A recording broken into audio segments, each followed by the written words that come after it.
guys, here we are. It is day 10, and I do have a bit of a cold, so I do apologize for that in advance. Hopefully I will get through this without too much coffee.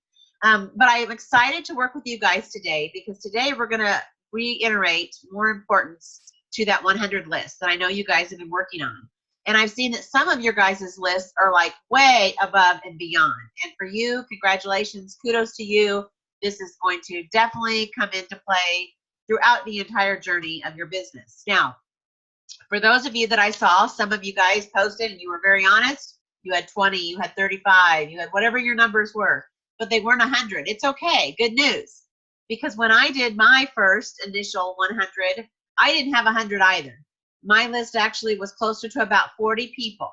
Some of you know me and some of you do not, but when I started, I was a stay-at-home mom. I'd been in the home for 15 years with my kids, and I did not have a lot of social outing opportunities because my two oldest children and my stepson all had disabilities. And so most of my time was spent in the home and or volunteering around disability-related organizations. That was it for me. And so unlike some of my friends who joined around the same time as I, who worked in businesses where they had lots of coworkers or different functions, or they were just constantly out and about doing different social things, that was not something that was my world that time. And therefore, my list was small.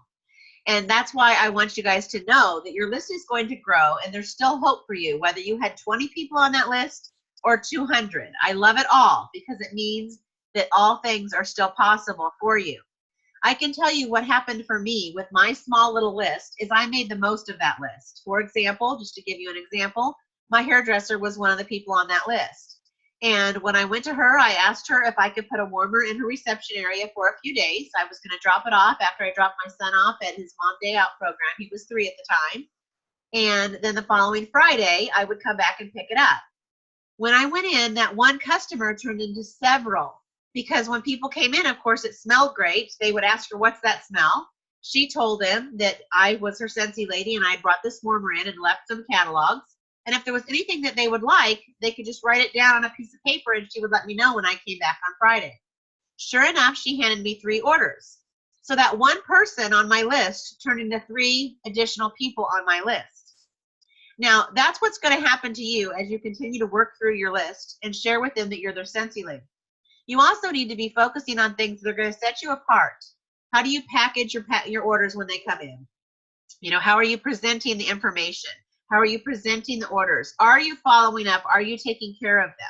All of these things are what are going to set you apart, and you're going to be referred, and your circle is going to expand, and it's going to get larger and larger, and so will your list. So I want you to keep that in mind and understand that that's how this is going to evolve for you. So there's no quitting, there's no giving up, there's no magic number. It's all about making the most of the numbers that you have. Now today we're going to refer to what I called my Scentsy Bible when I started. Some of you are familiar with this book, and I do have a glare here because fortunately the sun is shining bright today. But this book is called Be a Party Plan Superstar. It's by Mary Christensen. And again, as some of you may know or may not know, I had never done direct sales before. In fact, I was a really good stay-at-home mom, but other than that, I didn't have a lot of experience outside of the mommy world. And therefore, I needed all the help I could get. This was one of the first direct selling books that I purchased, and I called it my Scentsy Bible. Not only did I read it, but I did it. And that's why I promoted to director, I firmly believe, in 5 short months, because I made this a priority. So I'm not asking you guys to buy it, although you can. There's a Kindle version. You can also get this on Amazon. I believe it's $10 to $12. I still refer to this book on a regular basis. I have highlighted it, dog-eared it. I mean, I just worked it out. So I like having the physical book, but don't feel like you absolutely have to purchase it. But again, for me, it was vital to my business, and I still refer to this one and several other of her books that I've purchased since. But today we want to work on your guys' list. Now, again, some of you have already accomplished a lot and have a long list, but that can always improve. And as we continue throughout this journey, you're going to see how and why this is so important, not only for you, but as you do build a team, you're going to want to instill these same principles to your downline. So today I'm going to help you jog your memory, because if you're like most of us, we seem to think our circles are far smaller than they really are. I'm going to go through a list, A through C, of some different things, and I want you to, when needed, to pause this, so you can stop and write. I want you to write as much as you possibly can in your book of additional people you're going to think of as a list of me helping you with this memory jogger. So again, I'm going to try to be somewhat slow, but at the same time, you guys can pause. So I'm going to work through this. So let's start. Accountant. Who is an accountant that you probably know or know of someone that's an accountant? Write that person down. Acquaintances. Well, hopefully they're on your list, but if not, think about that. Who is someone that you know that's really active, that's always out and about and active? How about an artist? Who do you know that's an artist? Now, you may not know their name. You can just remember that you saw them at the trade booth or this trade market or somewhere. And so you can write down the guy that was in such and such booth at the trade market. You don't have to have their actual name yet. Who do you know is someone that asks a lot of questions? I'm sure we all have those people. Who do you know that's an assistant? How about an aunt? Do you have an aunt? Do your kids have aunts? Who do you know that is an aunt? A babysitter. A bank officer. A bar staff or a bartender. A barista. I don't visit the coffee shop a whole lot, but I can tell you I do know the ladies at my local Sonic on a first name basis. Baseball moms. I know quite a few of those as well. I have an active, now almost 13-year-old who's very into his baseball. How about a beautician?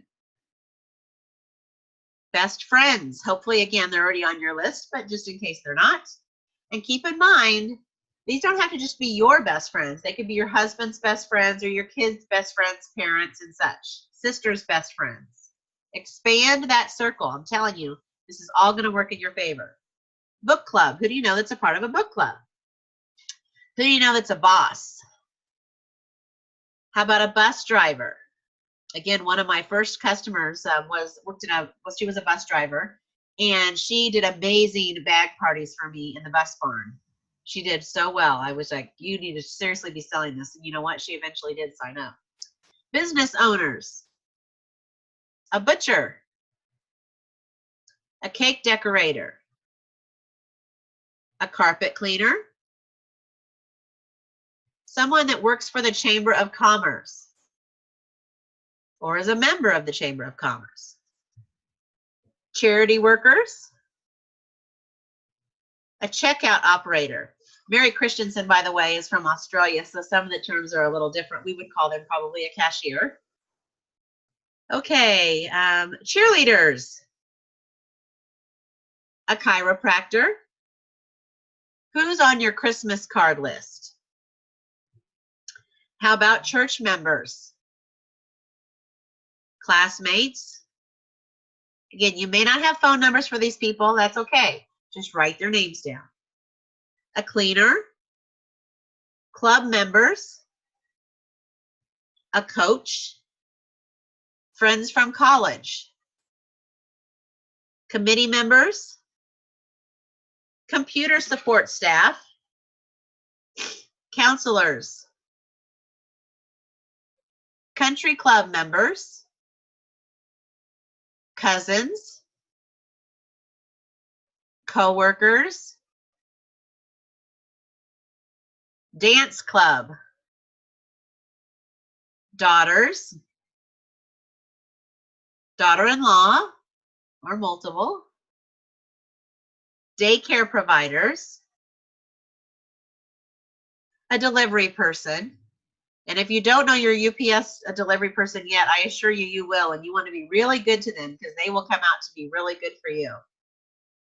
Dental nurse. Your dentist. Your doctor. A dog walker. Drama club members. And these might be high schoolers, but I assure you, they like Scentsy too. So don't discount them. My daughter, when she was in high school, sold quite a few of those travel tins to all the girls and guys around her for their lockers. Drama coach and a dry cleaner. So hopefully you were able to add quite a few to your list. We're going to stop there with the D's. And again, I want you to understand that this is going to grow and grow and grow over time. And that's the whole point of this. If we just think that our friends and family members are going to keep us in business, I'm sorry to tell you, but it's not going to happen. You're not going to find a lot of success, and you're certainly not going to see a lot of additional income. And therefore, a lot of your whys will not be achieved. So yes, we're stretching. I'm asking you to get uncomfortable, and I'm asking you to stretch. But at the end game, this is all going to be to win the game, and that is the point of all of this. Now, so that's what I've asked you to do today. The other things I want you to focus on is, remember, there's still plenty of time left for you to hit your 500 PRV. So I want you to continue to work towards that.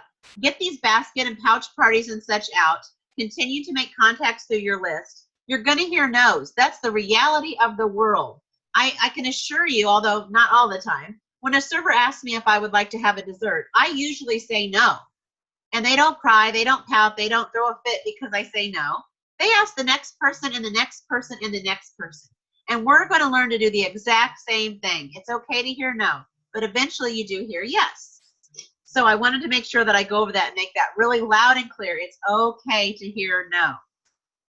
Next up, again, I want you to focus on your 500. Set a goal.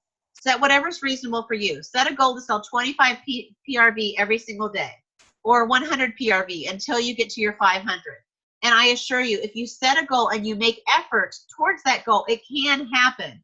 I can tell you there have been times when my son from his elementary school has brought me over the course of a week $150 in orders. I mean, if a kid who's not going around soliciting can bring me orders, if we put some effort into this, we can do it. It can be done. We're going to compile all of these strategies that we're learning, and we're going to make it a priority to work it so that we see the results that we want. So with that, I'm going to let you go for today. I wish you guys all the best, and I look forward to seeing how your lists grow and we move on through this program.